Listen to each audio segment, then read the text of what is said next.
The crystalline being known as Lisa floated silently above the busy street of downtown Portland, her transparent form bending light around her like a living prism.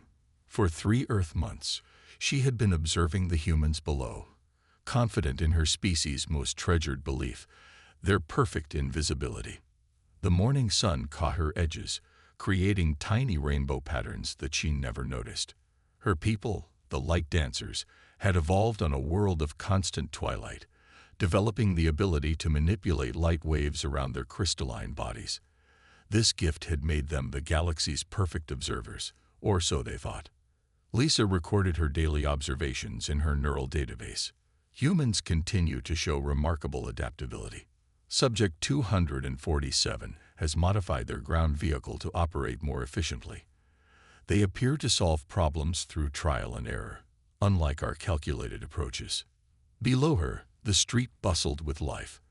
A hot dog vendor argued cheerfully with a regular customer about baseball scores. A group of office workers hurried past, carrying cups of steaming coffee. 2 dogs pulled their owner toward a fire hydrant. Lisa found herself fascinated by the chaos of it all, so different from her homeworld's ordered society. She drifted lower, hovering just above a small playground where children played. Their laughter intrigued her. Such open displays of emotion were rare among her people. Lisa moved closer to study their facial expressions, confident in her invisibility. A small girl with pigtails and a red jacket stopped mid-swing. She pointed directly at where Lisa floated. "Look at the rainbow person," the child called out excitedly. Lisa's crystalline heart skipped a beat, but she quickly steadied herself. Children often had active imaginations. This was documented in her species research. The girl's mother looked up from her phone, glancing in Lisa's direction before returning to her screen. "That's nice, honey. Keep swinging." Lisa moved higher, her thoughts churning. It was impossible. No species had ever detected them. Their light-bending abilities were perfect, developed over millions of years of evolution. The child must have been looking at something else.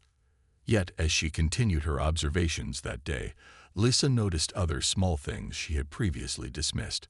How some dogs would track her movement with their heads. How birds would sometimes scatter when she passed too close. How cats would stare directly at her with their mysterious eyes. That evening, as the sun set and the city's lights began to twinkle, Lisa settled on top of a tall building to compile her daily report. Her fingers, transparent as air, but with the slightest hint of rainbow edges, moved through the holographic interface only she could see. Day 92 of Earth observation. Humans continue to show no signs of detecting our presence. However, she paused, uncertain whether to include the playground incident. After a moment's hesitation, she continued, "Recommend further study of human perceptual abilities, particularly in young specimens. Their visual processing may be more complex than initially assessed." As she finished her report, a door to the roof opened behind her. Lisa didn't move. There was no need when you're invisible. A man in a lab coat walked out, carrying a strange device that emitted a soft blue light. He moved around the roof, seeming to take measurements of some kind. The device beeped loudly as he pointed it in her direction. Lisa froze completely still, not even allowing her light-bending field to fluctuate. The man adjusted something on his device, frowned at the readings, then made a note in a small notebook. He looked up, scanning the area where she floated, then shook his head and walked back inside. For the first time in her life, Lisa felt a sensation she had never experienced before: doubt. As she launched herself into the night sky, heading for her hidden ship in the forest outside the city, her mind raced with uncomfortable questions. What if everything her species believed about themselves was wrong? What if humans could see more than they realized? And most troubling of all, what if she wasn't as invisible as she thought? That night, Lisa added a private note to her personal log. "The humans bear closer watching. They may be more perceptive than any species we've encountered before." And that child, she saw something. I'm certain of it now. Tom Baker squinted at his computer screen, reviewing the strange data patterns he'd been collecting for the past week. The light refraction readings from his rooftop experiments didn't make any sense, unless something was actively bending the light around itself. Working late at the Portland Physics Research Center had become his routine ever since the first anomalous readings appeared. Tonight, his desk was cluttered with coffee cups and printouts showing wave patterns that defied normal physics. "Either I'm going crazy," he muttered, "or something very interesting is happening in my city." Unknown to Tom, Lisa hovered near the ceiling of his lab, watching him work. She had tracked him after their rooftop encounter, curious about his strange measuring device. For 3 days, she'd observed his work, fascinated by how close he was getting to understanding her species' light-bending abilities. Tom stood up and stretched, then walked to a whiteboard covered in equations. He picked up a marker and drew a new diagram, mapping out light wave distortions. Lisa drifted closer, intrigued by how accurate his theoretical model was becoming. "The pattern's too regular to be natural," Tom said to himself, tapping the marker against his chin. "Whatever's causing this knows exactly how to manipulate light." Lisa's crystalline form trembled slightly. This human was dangerously clever. Tom turned suddenly, looking directly at where she floated. He walked to his desk and picked up his measuring device, the same one from the roof. Lisa prepared to flee, but curiosity kept her in place. She had never seen a species come so close to detecting them. The device beeped steadily as Tom swept it around the room. When it pointed at Lisa, the beeping increased dramatically. Tom smiled. "Got you," he whispered. Lisa remained perfectly still. It was impossible. He couldn't actually see her. The device must be malfunctioning. Tom walked to his desk and pulled out a small spray bottle. "Let's test a theory," he said to the apparently empty room. He sprayed a fine mist of water into the air, directly where Lisa floated. The tiny water droplets caught on her crystalline surface, creating a perfect outline of her form for just a moment before her natural heat evaporated them. But a moment was all Tom needed. "Beautiful," he breathed, quickly sketching what he'd seen. "Absolutely beautiful." Lisa felt a mix of terror and fascination. In all her species' history of observation, no one had ever been so clever. She watched as Tom continued his work, documenting everything with meticulous care. "I know you're still here," he said quietly, still sketching. "I've been tracking your movements for days. The way light bends around you is subtle, but it's there if you know what to look for. Humans are really good at spotting patterns. It's one of our best tricks." Lisa drifted toward the door, but Tom's next words stopped her. "Please don't leave. I have so many questions, and I promise, I haven't told anyone else about you." She hesitated. Every instinct told her to flee, to report this security breach to her people. But Tom's gentle voice and obvious scientific curiosity resonated with her own nature as an observer.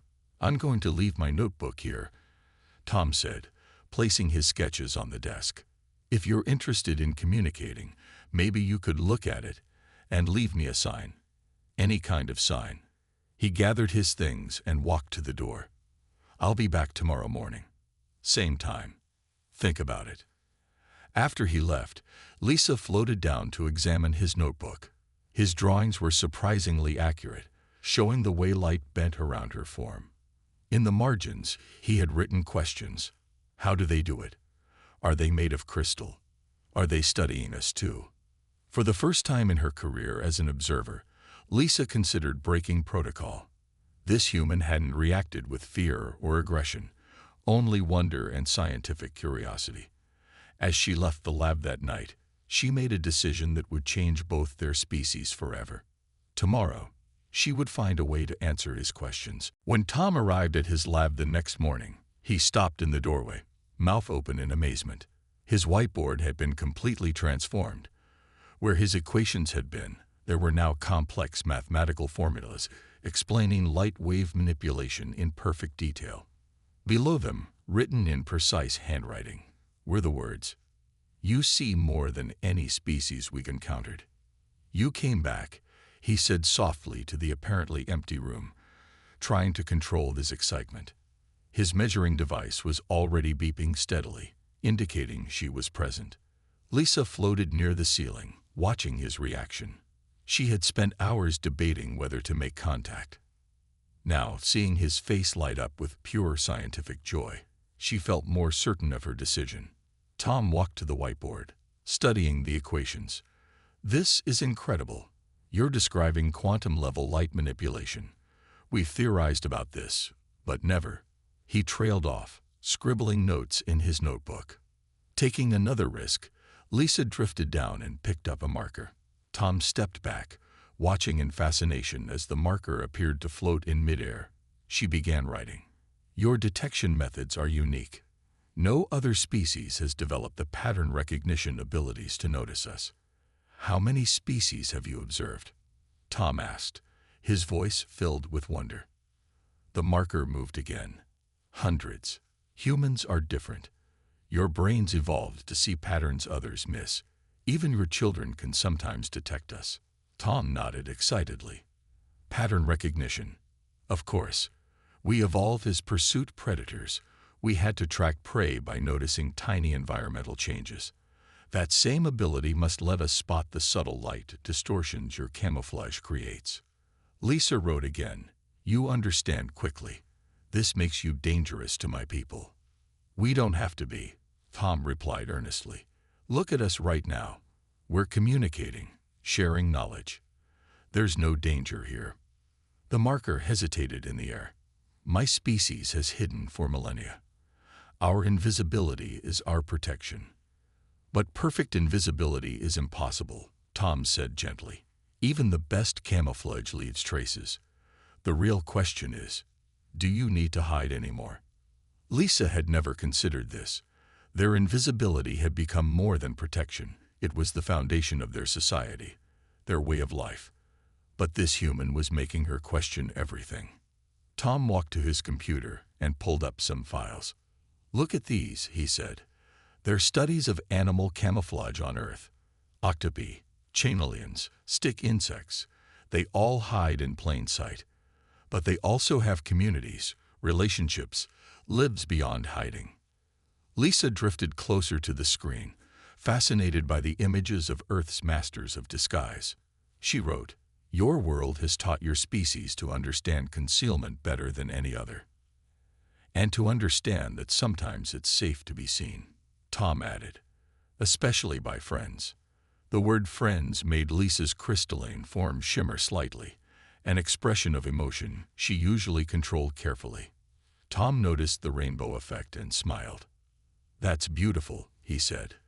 "The way light plays through your form. It's like a living prism." Lisa wrote slowly, "Among my people, such displays are considered unseemly. We value perfect light control." "But perfect control means hiding part of who you are," Tom said. "Sometimes the most beautiful things happen when we let go of control." To demonstrate, he walked to the window and adjusted the blinds, sending rays of morning sunlight streaming into the lab. The beams caught Lisa's crystalline form, creating a dazzling display of rainbow patterns across the walls. Instead of suppressing the effect, Lisa allowed herself to move through the light, creating an ever-changing kaleidoscope of colors. For the first time in her life, she felt the joy of being seen, truly seen, and accepted. "Protocol requires me to report this security breach," she wrote finally. "What will you tell them?" Tom asked. The marker moved one last time. "The truth. That humanity has given us a choice we never knew we had. The choice to be invisible or to be seen. And that being seen might not be as dangerous as we thought." Part 4. 3 days had passed since Lisa's decision to communicate with Tom. She now floated near his lab window, watching the sunset paint the sky in colors that reminded her of her own crystalline form. The past days had been filled with careful exchanges of knowledge, each learning about the other's world. Tom sat at his desk, reviewing the notes they'd compiled together. "Your species' understanding of light physics is centuries ahead of ours," he said, glancing up at where his instruments told him she was. "But you never considered that being completely invisible might not be necessary." Lisa picked up the marker they now kept ready for her communications. We built our entire civilization on the belief that we could not be detected. Finding out we were wrong is unsettling. Change usually is, Tom replied. But look how much we've learned from each other already. He was right. Through their conversations, Lisa had discovered that humans possessed an incredible ability to adapt and accept new ideas. While her own people would probably panic at being discovered, Tom had approached their meetings with enthusiasm and respect. "Tell me about your world," Tom said, leaning back in his chair. "What's it like where you come from?" Lisa's marker moved across the whiteboard. A planet of eternal twilight. Crystal forests that sing in the wind. Cities built from light and shadow. But we are always hiding, always watching, never truly connecting with other species. "That sounds lonely," Tom said softly. The marker paused before writing. "I never thought so before. We take pride in our solitude. But these conversations with you," she stopped writing, "have made you see things differently." Tom suggested, "Yes, humans are surprising. You fear the unknown, yet you reach out to it. You see something strange, and your first instinct is to understand it, not hide from it."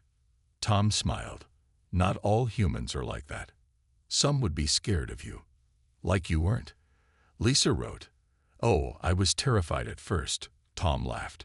"But curiosity won out over fear. That's another human trait. We can't resist a good mystery." Lisa's form shimmered slightly. What Tom had learned was her version of laughter. She wrote, "Your good mystery could cost me my position as an observer. Are you worried about what will happen when you report back?" The marker moved slowly. "Yes, my people fear being discovered. They might decide to abandon Earth observations entirely." "That would be a shame," Tom said. "We could learn so much from each other." Lisa drifted closer to Tom's desk. In the days they'd spent together, she'd grown comfortable enough to move near him, no longer feeling the need to maintain a safe distance. She wrote, "Perhaps that's what I should tell them, that there's more to gain from connection than from hiding." Tom nodded thoughtfully. "You know, in human history, some of our greatest achievements came from different cultures meeting and sharing knowledge, even when those first meetings were scary or unexpected." Lisa absorbed this idea. She wrote, "Your species continues to surprise me. You face the unknown with such hope." "Hope is another human specialty," Tom grinned, "along with curiosity and stubbornness. And kindness," Lisa added to the board. "You could have exposed me. Instead, you offered friendship." Tom's expression grew serious. "Because that's what felt right. You were studying us to understand us. I wanted to understand you too.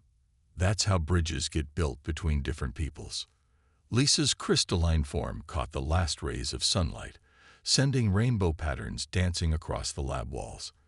This time, she didn't try to suppress the display. Instead, she deliberately moved to create more complex patterns, turning the simple physics of light refraction into art. Tom watched in wonder. "Beautiful," he said quietly. "See what happens when you don't hide." Lisa wrote one final message before departing for the day. "Tomorrow, I will contact my people. But whatever they decide, I want you to know that you've changed how I see the universe. Sometimes the best discoveries come from being discovered." As she floated away into the gathering dusk, Lisa felt a new emotion she couldn't quite name. A mixture of fear and excitement about the future, tinged with gratitude for the human who had shown her a new way of seeing herself. Lisa's hidden ship hummed softly in the forest clearing as she prepared to send her report. Inside, the crystalline walls reflected her nervous movements, creating a cascade of subtle light patterns. Her message would change everything for her people, and she had spent hours composing it carefully. Tom sat nearby in a folding chair he brought, watching the strange distortions in the air that marked her ship's location. She had invited him to witness this moment, breaking yet another protocol of her people. But after their days of sharing knowledge, it felt right to have him here. "Are you ready?" he asked quietly. The floating marker moved. "No, but it must be done." Lisa activated her ship's communication array, connecting to the vast network that linked her people's observers across the galaxy. Her report began to transmit. Urgent update from Earth observer Lisa. Classification. Immediate action required. Humans have developed the ability to detect our presence through advanced pattern recognition. Attached. Full analysis of detection methods and supporting data. She paused, then added, recommendation. Consider diplomatic contact. Humans show remarkable capacity for peaceful scientific exchange. The response was almost immediate. Her ship's interior filled with the shimmering presence of the Observer Council. 5 crystalline beings like herself, their forms barely visible even to her eyes. Observer Lisa, the council leader's thoughts echoed in her mind. Your report is most disturbing. Explain how this breach occurred. Tom watched in fascination as Lisa's form shifted through various light patterns, a form of expression he was learning to read. She was nervous but determined. Lisa explained everything. The child in the park, Tom's scientific detection methods, the mathematical understanding humans had developed. She showed them Tom's equations and demonstrations of human pattern recognition abilities. This is unprecedented, one council member declared. We must withdraw all observers from Earth immediately. Wait, Lisa projected. There's more you need to understand. She shared memories of her conversations with Tom, the knowledge they had exchanged, the peaceful way humans had approached discovering them. You revealed yourself deliberately. Another council member's thoughts radiated shock. This violation of protocol. The protocols were based on a false assumption. Lisa interrupted. We believed we were invisible to all species. We were wrong. Humans can see us, not clearly, but enough. And they've known about us for longer than we realized. Tom sat quietly, unable to hear the mental exchange, but watching the shifting light patterns with intense interest. He had helped Lisa prepare for this moment, sharing human history of first contact situations and diplomatic relations. And yet they haven't exposed us or attempted to capture us, the council leader observed. Curious. Because they understand the value of careful scientific exchange, Lisa explained. They want to learn from us, not harm us. I've included all my observations of their scientific methods and ethical approaches. The council members' forms shimmered in what Lisa recognized as deep discussion. Finally, the leader spoke again. Your report presents us with a difficult choice. Our society is built on remaining unseen, yet you suggest we consider voluntary visibility, at least with humans. Yes, Lisa projected confidently, because hiding from those who can already see us serves no purpose. We can learn from them as they learn from us. There was a long pause. The council members' forms shifted through various patterns of light that reflected their internal debate. Finally, the leader spoke. We will need time to consider the full implications, but your data is compelling. For now, you are authorized to continue limited contact with your human scientist. Document everything. We will reconvene when we have studied the full situation. As the council's presence faded, Lisa turned to Tom. She wrote on her board. They didn't immediately order a full withdrawal. From my people, that's practically a warm welcome. Tom smiled. Small steps. That's how all great changes begin. They're afraid, Lisa wrote. For millennia, we believed our safety lay in being unseen. Now we must learn a new way. You're not alone in that learning, Tom replied. Humanity will have to adjust too. But I think both our species will be better for it. The morning sun streamed through the laboratory windows as Lisa watched Tom prepare for their daily research session.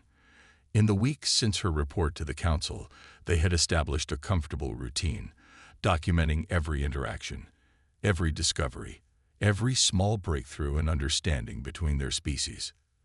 The council wants another update today, Lisa wrote on the whiteboard.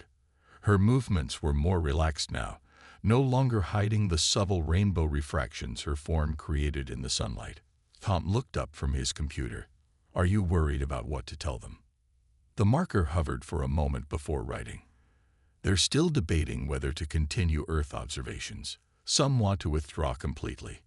Others see the potential in what we've learned. Which side do you support?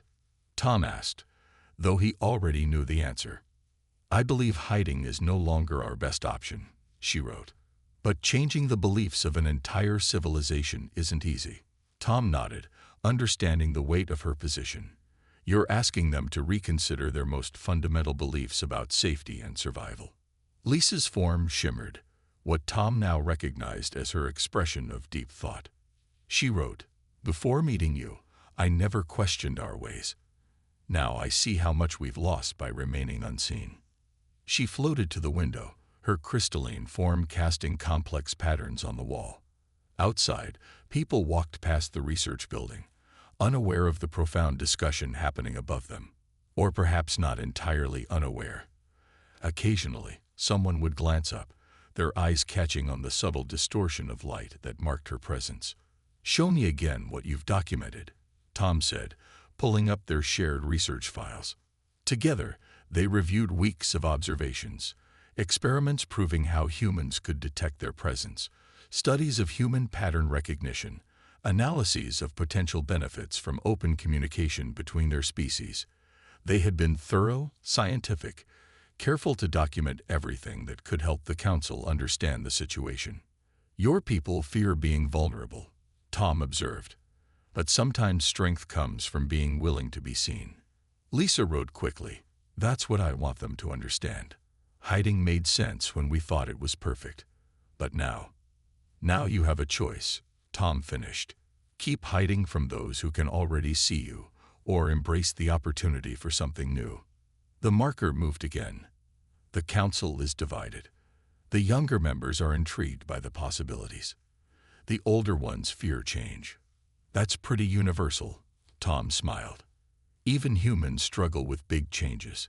But look how far we've come since you first let me see you. Lisa's form shimmered with what Tom had learned was her version of laughter. She wrote, you mean since you cleverly proved you could see me anyway. Details, Tom chuckled. Then his expression grew serious. What do you think will happen? Lisa composed her response carefully. I believe change is inevitable now. We can either shape it or be shaped by it. I want my people to choose to shape it. That's very wise, Tom said softly. I learned it from watching humans. Lisa wrote, your species faces the unknown with such courage. Even when you're afraid, you keep moving forward. Tom stood and walked to the window, standing near where Lisa floated. Whatever the Council decides, you've already made history. You chose to trust, to communicate, to explore possibilities instead of hiding from them. Lisa's form glowed brighter for a moment, her way of showing strong emotion. She wrote, the real choice was believing that being seen didn't mean being vulnerable. You taught me that. So what will you tell them? Tom asked. The marker moved with confidence now. The truth, that humanity has given us an opportunity to evolve beyond hiding. That being seen by the right people isn't a weakness. It's a strength, and that sometimes the bravest choice is to let others see who you really are. As they stood together, watching the world outside, both knew that whatever the Council decided, things had already changed. One human and one crystalline being had proven that understanding could bridge the gap between any differences, and that sometimes the greatest discoveries come from being willing to be seen. 1 year later, the Portland Physics Research Center hosted an unprecedented event. In a specially prepared conference room, human scientists gathered to witness the first official diplomatic contact between Earth and the Light Dancers, as Lisa's people had come to be known.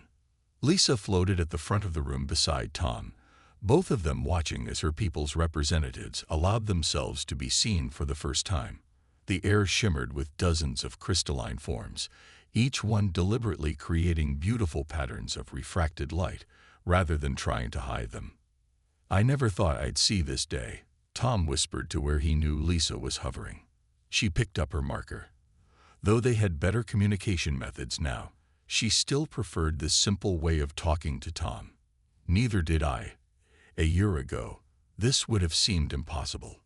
The human scientists in the room were maintaining remarkable composure, though their excitement was evident in their eager note-taking and whispered conversations.